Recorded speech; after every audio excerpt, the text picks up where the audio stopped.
Hi, ഇന്ന് നമുക്ക് ഞാവൽപ്പഴം തന്നല്ലോ. നല്ല പഴുത്ത ഞാവൽപ്പഴം ഡാഡി കടയിൽ നിന്ന് കൊണ്ടുവന്നാണ്. ഇപ്പൊ കൊണ്ട് ഷംന എന്നൊന്ന് വിളിക്കാം. ഞാവൽപ്പഴം കൊണ്ടുവരും. ഷംന വേവാ ഞാവൽപ്പഴം തിന്ന. ഞാൻ നമുക്ക് ഇപ്പൊ തിന്ന. കണ്ട ഞാവൽപ്പഴം കണ്ട ഞാവൽപ്പഴം നമുക്ക് തിന്ന.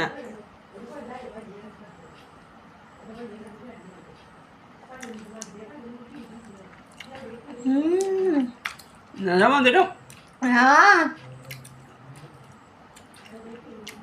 അടിപൊളി, നല്ല രസമുണ്ടല്ലേ.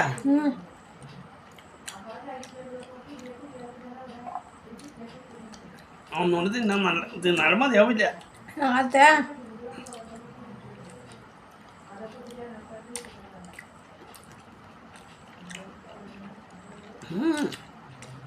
നല്ല മതിയല്ലേ. അതൊക്കെ രസമുണ്ട്. തിന്നാലും മതി.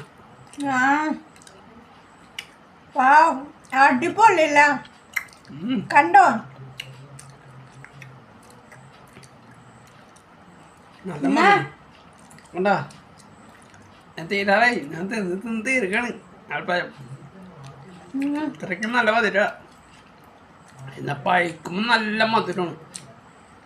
പച്ചമ്മ തിന്നാൻ രസം ഉണ്ടാവില്ല, ഒരു കറുപ്പുണ്ടാവും. പച്ച തന്നല്ലേ ചവച്ചപ്പ് പോലെ തോന്നും. അതുകൊണ്ടാണ് നല്ല രസമാണ്. ഇപ്പൊ പഴിക്കുമ്പോ അടിപൊളി തിന്ന. നല്ല മധുരണ്ടല്ലേ പിന്നെ നല്ല മധുരമാണ്.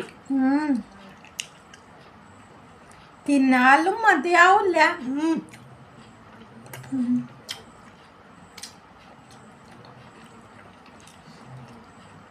നല്ല മതിയാണ.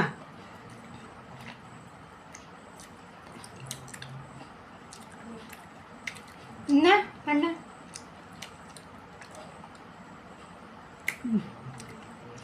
തീർന്നെ ആവത്തനോ ലാത്തി ഓടണം. അതാ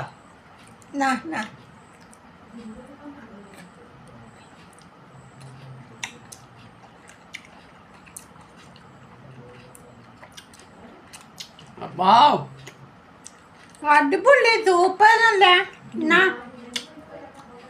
ഇവിടെ അടുത്തൊക്കെ കടയിൽ കിട്ടും ഇതിന്. ഇടയ്ക്കൊക്കെ മേടിച്ച് തിന്ന. എല്ലായിടത്തും കിട്ടുന്ന സാധനമാണത്.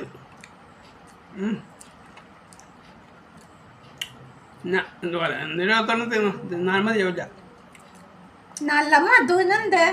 നല്ല മധുര. തിന്നാലും മതിയാവില്ല. ഇനി പിന്നെ തിന്നത്തന്നു. അതെ, അത്രയ്ക്ക് രസമാണ് ഞാൽപ്പഴത്തിന് അല്ലേ. ഇതിന്റെ വലിയതുണ്ട്, ചെറുതുണ്ട്. ഇത് ഇപ്പൊ പണ്ടനാണ്, ഇത്തിരി വലിയതാണ്. മറ്റേത് ഇത്തിരി ചെറുതാണ്. പച്ച തിന്നാൻ രസം ഉണ്ടാവില്ല. ഇത് പണ്ട പഴുത്തതാണ്. അതിനെ ഞങ്ങൾ തിന്നണം. എന്ത് രസമാണല്ലേ. നല്ല മധുരം ഉണ്ടല്ലേ. ഞങ്ങൾക്ക് ഭയങ്കര ഇഷ്ടമാണ് ഞാൽപ്പഴം. ഞങ്ങളെ ഇടയ്ക്കിടയ്ക്ക് മേടിക്കാൻ പറയും. അത്രയ്ക്ക് രസമുള്ള ഞാൽപ്പഴമാണ് അല്ലേ. നല്ല മധുരമില്ലേ. ഇന്നും മതിയാവില്ലല്ലോ. ഇല്ല, പിന്നെ പിന്നെ തിന്നാ തോന്നുന്നു. തീർന്നല്ലേ. തീർന്നു കാണിച്ചേ. തീർന്നു പോയിത്താ. തീർന്ന് നല്ല ഞാൽപ്പഴമാണ്. തീർന്ന്. അപ്പൊ